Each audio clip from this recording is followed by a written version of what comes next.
Welcome to Exhaust Notes. I'm Dylan. And I'm Lucas. And today we are lucky enough to be giving you a double review. We've got both the auto and manuals to have a rip on some Australian roads. Let's get into it. Style. Style is the answer to everything. A fresh way to approach a dull or dangerous thing. To do a dangerous thing with style is what I call art.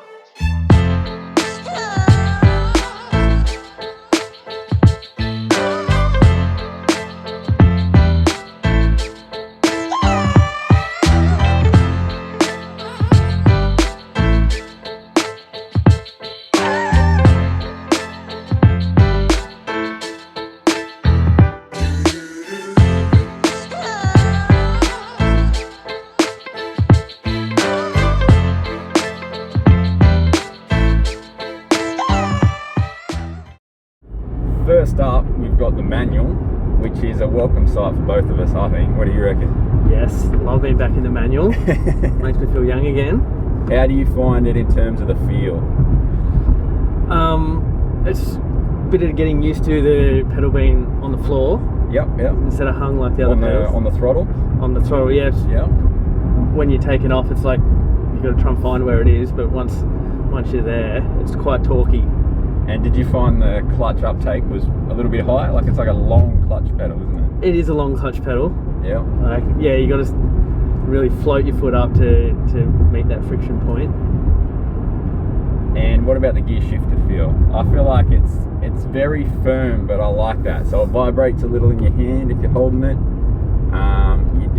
You do feel it as you take off, but I quite like that. It means that for me it feels like it's connected properly and it's not softened by joints and things. You get the feel from the gearbox back to your hand. Yeah, absolutely. I like how it moves around a little bit.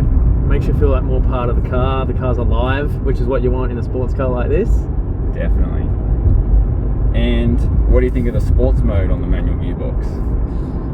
I like it. I think the blipping of the throttle on the downshift is satisfying. It's very nice. And you like how it's got launch mode and the straight cuts as well? Straight upward changes, I should say. Yeah, well, I haven't even tested that yet. But yeah, like it's got that real driver's car feel. And if you're getting this car, that's exactly what you want. And what about the steering? How'd you find the steering feel? I thought it was responsive. Very responsive in the front end. Had a little bit of push understeer exiting corners, but that could have been me getting used to the car. Yeah. I found it's got a bit of weight to it, which is nice, and being that you're changing gears all the time, you do tend to be wrangling a bit, which is good. It means you can feel the road. Yeah. I feel like it's got more feel than most cars these days that are all electronically handles everything with the suspension and that. Yeah, there's no spongy or laggy feel to it.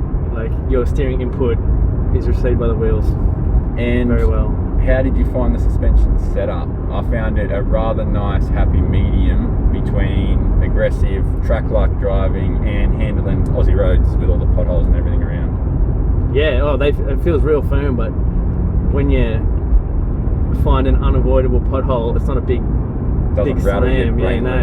Doesn't loosen the teeth. It's good, nice, comfy ride. Surprisingly. Do you find it's got enough exhaust note to it? Do you think it has a nice note? What you've heard? I think it could be better. Yep, same. Inside the car, sounds good. Yep. Sounds very good. But that could be some of that piping in or fake noise.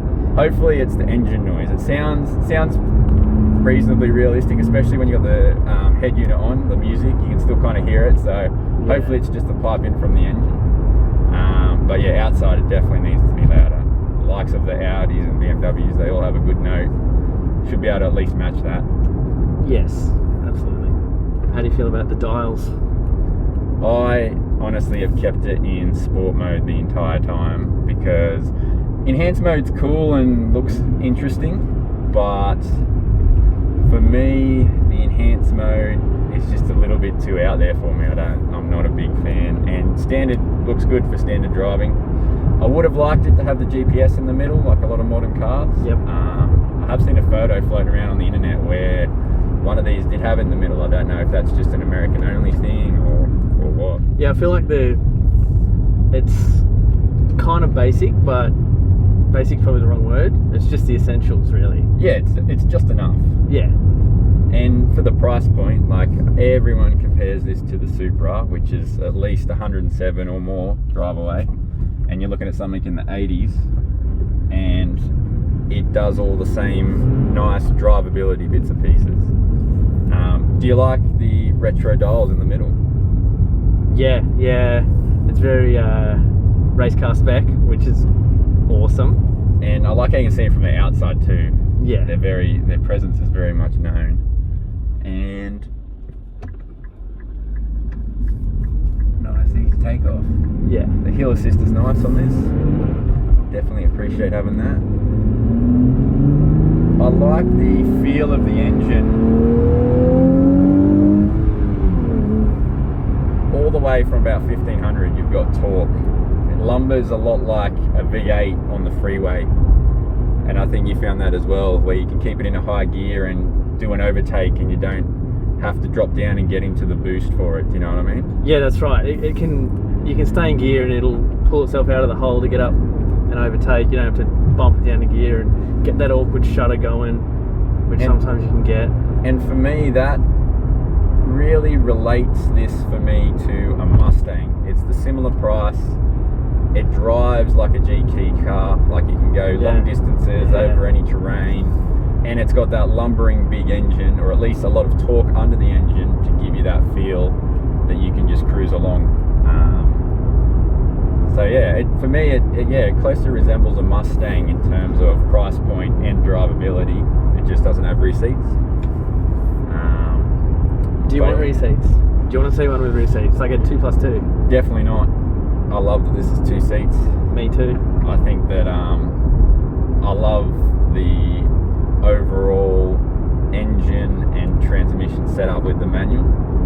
I think that it is very welcomed. It's been missed, and I'm definitely thankful that they put the effort in to give us something. And it's got the modern tech. Like, you got the auto downshift, you got launch control, you've got straight shifting up for when you're on the track. I think they've put enough effort in for it to feel like a modern car still, with a classic feel.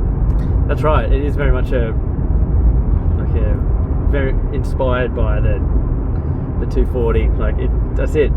We've just taken that same thing and made it again in 2022. The resto-mod. Yeah, the resto-mod spec, the factory resto-mod. Yeah, that's it. The best bits. And I don't know if you noticed this, but on the back window it actually says, I'm pretty sure it says made since 1969. On the inside or the outside? Outside. I did not. Put a photo up to show you. But it's very cool. That is cool. One thing I do find interesting with the sports mode setup in the gauge cluster here, you have your tyre pressures on the left, you have your oil temps and your water temps on the right, and your diffs. But on the left, when you flick through your options, you've got a boost gauge. And I don't know why I need a boost gauge when I got a boost gauge here. I would rather that be anything else. I was thinking probably my fuel. You know how you have the little average fuel consumption bar? Why wouldn't I have that in there instead of a second boost gauge that's like literally a couple of millimeters from the real boost gauge? Yeah. I mean, it's easy enough to look at that. Yeah. So that was, I think, a bit of an oversight, but nothing to write home about. Do you like the turbo speed dial? Do you know why that's there? No. So in these turbos, they put a sensor on the shaft like Ferrari do. Yep. And the reason why this talks up so well is because there's a sensor there, they can precisely measure and account for the boost properly. Now, they don't have to best guess it. Yeah. A lot of normal cars, like your Rexys and everything, they have a built-in fail-safe, so they never go full send. And with this, they're allowed to be much more precise, and that's one of the things that helped them extract the power out of this engine and turbo setup like they have. Yeah, because those other cars, the turbo's just doing its own thing, uncontrollable almost. Yeah, and a lot of them sort of just peak on. It's like full peak boost. BMW's do that a lot. Like when they hit boost, it's like peak boost straight away, and that's done. Where this is real linear, and it increases as you go, really nicely. Okay. In the auto. In the auto, feels okay if you can't be bothered to change gears. It has definitely not got the theatre of the manual at all, does it? No, definitely not. The personality of the car is completely different. Like, it's a driver's car. Drive the car. The only thing I could think of is everyday driving, but... Don't like the shifter. That kind of looks like a mouse. Yeah, it reminds me of the alien head in the Alien movies. Yeah. In saying that, it doesn't have a bad feel about it. They've at least made it feel nice. I like that it's big and not hidden, like those Audis and that. You have the little flick switch now, which is like real hidden away. Yeah, I like that it's a centerpiece. It's definitely not the worst one, but like I'm glad it doesn't look like a manual gear stick. Yep. Because like it's not a manual. Are you trying to be a manual with Fair. your automatic gear stick? Fair. So like there's nothing more disappointing than looking in the window of a sports car and seeing it's an auto. So I'm happy that it looks different. Yeah, that's a good point. And what do you think of the paddles? The paddles, yeah, they're alright. They're nice and big. Good distance away from the steering wheel, like on your fingertips. Yep. Don't like the material, the finish on them. They're a little bit greasy. Yep. And for me, it's got nothing on the likes of like an Alfa Romeo, the real big aluminium pieces. Yeah. Much a theatre, big click sound. Very much an event in those. They try very hard to make it feel special. These just feel like they're there because they know people will use them. Yeah. Yeah, like they're not the worst by any means. The Golf range where they're all hidden behind the wheel and that's more annoying. So they're a happy medium for sure. Does the interior match the exterior in terms of styling and overall sexiness? What do you think? I think that it doesn't match the outside completely. Yep. But I think they did the best with what they had to work with. Okay. And in terms of what you could change in here or how I would change it, I don't know how I would change anything other than maybe the steering wheel. It's got that real weird leather on it, like the heated steering wheels in modern cars have, even though it's not a heated steering wheel. Yep.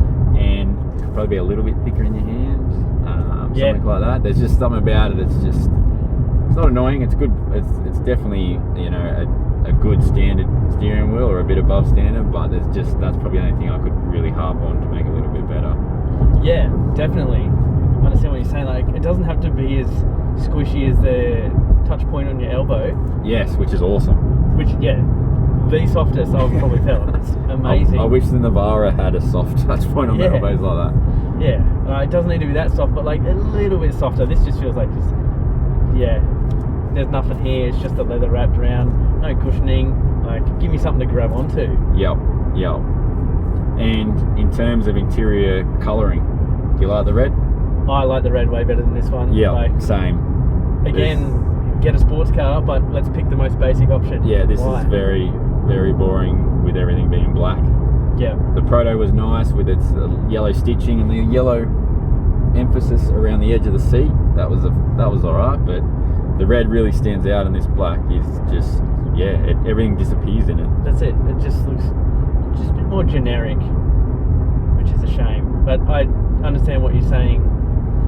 They did as well as they could have, because if they're going to carry over like the door cards from the previous model, then you can't have this wild dash and then just totally disjointed from the door cards. So they do have to kind of keep it all in sync and from the same family. The only thing that confuses me about that is I've got an electric lock and unlock switch and a manual one. Oh, perfect. Double parked. That's what that is. Yeah, that is a bit weird. I'll go. Yeah, you go. I do like that we've got a nice manual handbrake. Yep, I'm not a huge fan of the buttons. Neither. And yeah, that's just it just feels right. Definitely. And it's not like trying to be molded into the center console either, like some cars do. Yep. Once it's down, it looks like it's part of it. Yep. I'd rather not have that. Like, You know where it is and what it's for. Yeah, easy to grab. And I do like the integration of the screen into the middle of the dash. Like Audi, Mercedes, BMW all have the screen just drop on top. Yep. I kind of think that's lazy, and it's just not. I don't think it looks any good. I think this looks good, nice and clear. Do you like anything else that they added sort of through the center from the 370? Oh yeah, now your passenger can have a cup with them. Really? One of our friends said that this didn't exist on a 370. That is just crazy. It is crazy. What else was there? Because there's so much. Yeah. There's so much room. What are they doing? Like, it's bizarre to have a car with one cup holder. I mean, you got the doors, but still. Yeah, it's not the same, is it? No. And what about boot space and the boot layout? Undecided on that one. Like, I'm in two minds. I like it because it's just so you can reach it, but I also don't like it because all your possessions are on display. Like, you have couple of $1,000s worth of equipment back there potentially, and someone walking past is like, oh yeah, I can see everything. Might have that. Yep. So I don't know, they could change it. Maybe tint that back window a bit more, give you a bit more privacy back there. Yeah, that's a good point. Didn't even think of that. Yeah. Also, I know the spare wheels back there, but it seems like a very high floor plan for the boot. Yeah. I don't think it needs to be that high, surely. I know there's a diff under there as well, but I don't know. It's just very high. It's very high. Well, but it is compensated for with these two sections behind the seats, which is plenty of room in there for bags. There's a little pop-out thing in here where you got your logbook, which is cool. Yeah, I was actually surprised when I opened the glove box there. There was room. There was no logbook. Because every glove box these days has just got room for the logbook and nothing else. Yeah. So, I mean, that's a positive. But yeah, those pouches are handy. Yeah. Okay. What do you think of the seats? I sat at a dealership before we got to test drive these cars, and I sat in it and I thought, oh, it's not going to quite hug us how we want. But having driven them on plenty of roads, they are surprisingly good. I was impressed. Just looking at them, you don't think they're going to hug you too much, but they do a good job. Yeah, it is a bit weird having half electric controls, half manual. That's a bit weird, but it still works. It works. It does the job. Yeah, I think the seats are great. I'm very comfortable driving and punching through corners and stopping and accelerating. You're in the seat and you're staying where you are. So it's good. I like them. Overall cabin room for me has been pretty good, both in driver's seat and passenger. Yep.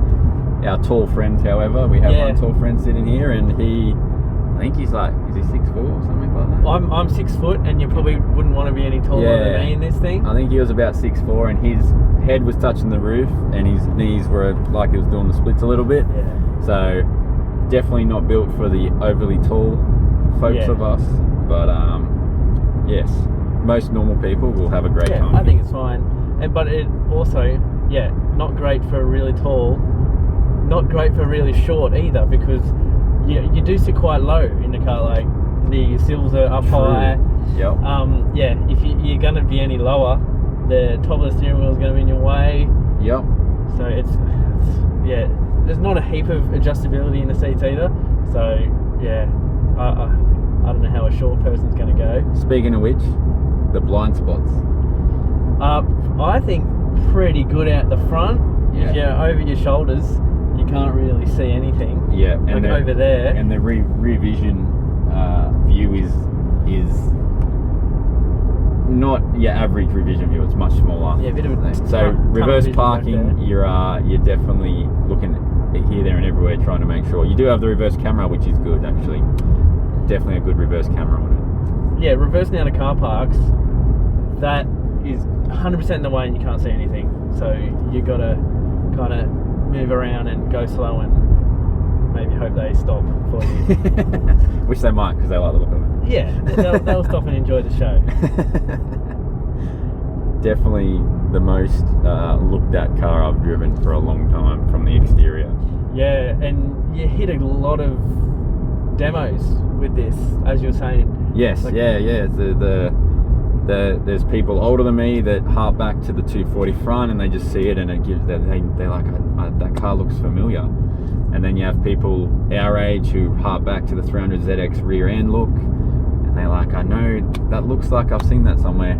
And then you have the younger generation who have all been loving to take a photo of it because they're like, oh my god, the Nissan Z on the road. They haven't seen one yet. There's not many around, and they're just excited to see them out and about. And I think as a external look, this is a very nicely finished car. I don't know if you do too much to it, like kind of like a Porsche. You know, no one slaps crazy wheels and big wings on a Porsche. I feel like this is kind of the same. Yeah, that's right. I have seen some body kits done to them, like the Valeside one that was out recently. SEMA had a fair few there. Yeah, it just takes away. Yeah, I didn't like any of them, to be honest. Yeah, like keep it simple. It's good. Like, yeah, you don't need to overdo it. It's already a flashy looking thing. Yep, definitely.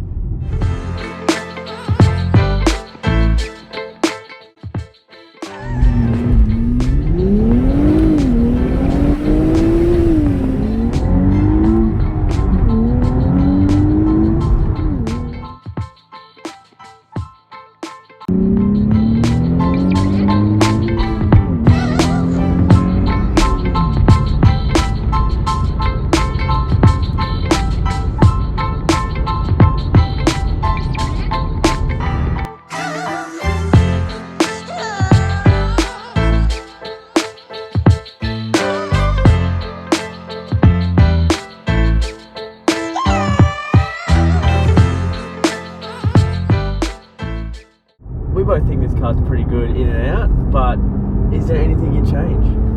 There are a few little things I'd like to see on an update.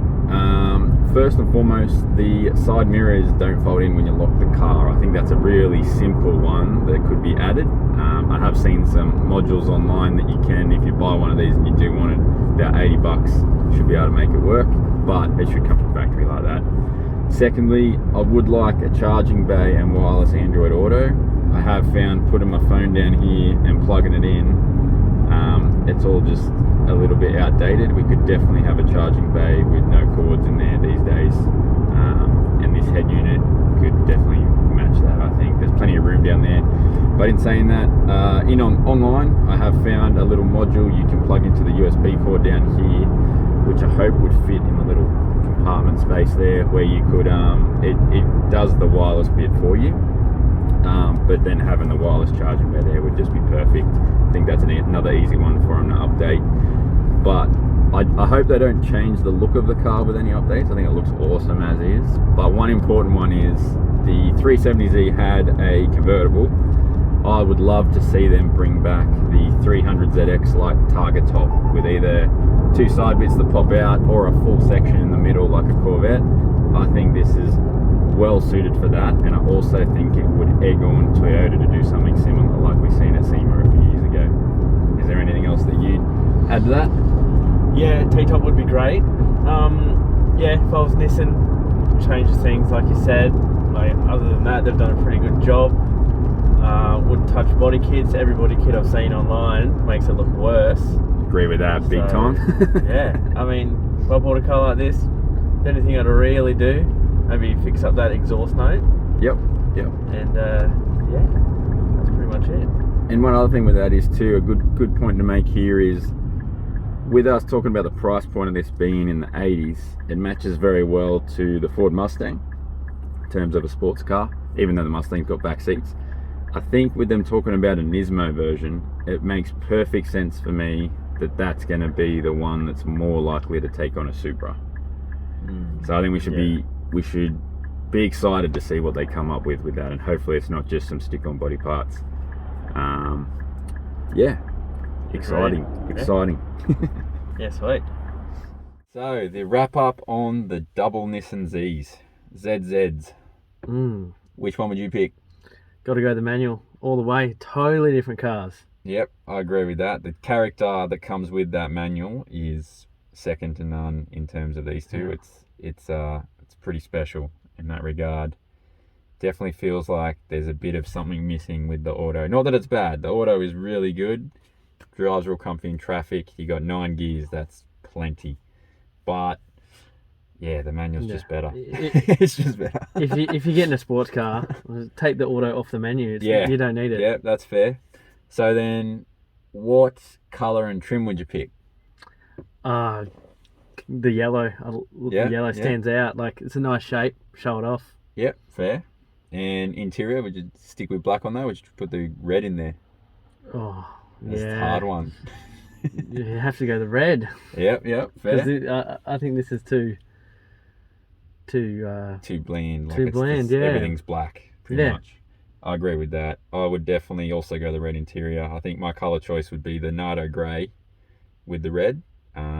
Would be a good colour combo, but I do like the yellow. And if a Proto was on the menu with the yellow interior, Yep. I'd be down for that. Yeah, that's priority number one. But Yeah, so if not that, second-hand market for one of those. yeah. Very good, very good. And so, for the money, do you reckon they've done in terms of a package? We know they're trying to compete with the Supra, or everyone thinks they are. I think they're probably trying to compete with the Mustang a little bit. So it's kind of in the middle. But for the price point, 83 grand drive away, indicative price from their website. For the manual or the auto, they're both worth the same. What do you reckon? Pretty good? I think so. I'd buy one for that. Yeah, like Yeah. it's fair money there. Yeah, Like, it's yeah. good, For what it's you great get, fun. For what you get, fair money. Having a great time. Every time what's- you're in that seat, yeah, you just have the best time ever. So like, why wouldn't you want that? Exactly. And so, on that note, we would like to say thanks for watching. And Subscribe. yep, definitely subscribe if you want to see more. And hit us in the comments if you want to know anything or see anything in particular. Yeah, if you disagree with anything that we've said, let us know. Yep. And we'd like to thank Exhaust Notes and thank Nissan for this awesome couple of weeks. And we'll see you on the next one. Thank you.